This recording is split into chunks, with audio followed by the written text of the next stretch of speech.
வேதம் சொல்லுகிறது, ஈசாக்கு விதை வித்தாங்க, பஞ்ச காலத்தில் விதைச்சாங்க, 100 மடங்கு ஆசீர்வாதத்தை பெற்றுக்கொண்டான். ஆனால் ஈசாக்குடைய அப்பா ஆபிரகாம், பூமி தாங்க முடியாத ஆசீர்வாதம். நான் நினச்சி பார்த்தேன், பூமி தாங்க முடியாத ஆசீர்வாதம் அப்பா கிட்ட இருக்குது, பயங்கரமான சொத்துக்கள் இருக்குது. இவர் விதைக்காமலே சாப்பிட்டு இருக்கலாம், விதைக்காமலே வாழ்ந்திருக்கலாம், இல்லை உழைக்காமலே வாழ்ந்திருக்கலாம். கிடையாது கிடையாது.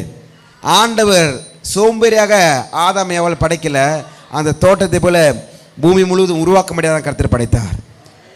நம்மளுக்கு என்னதான் பணங்கள் இருந்தாலும் நம்ம விதைக்கும் பொழுதுதான். ஹல்லேலூயா.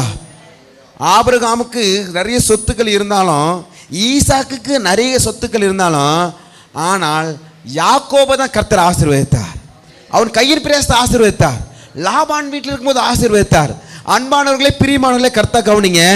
எல்லாருமே நம்ம உழைக்கும் பொழுது, விதைக்கும் பொழுது அறுவடை பெற்றுக்கொள்ள முடியும்.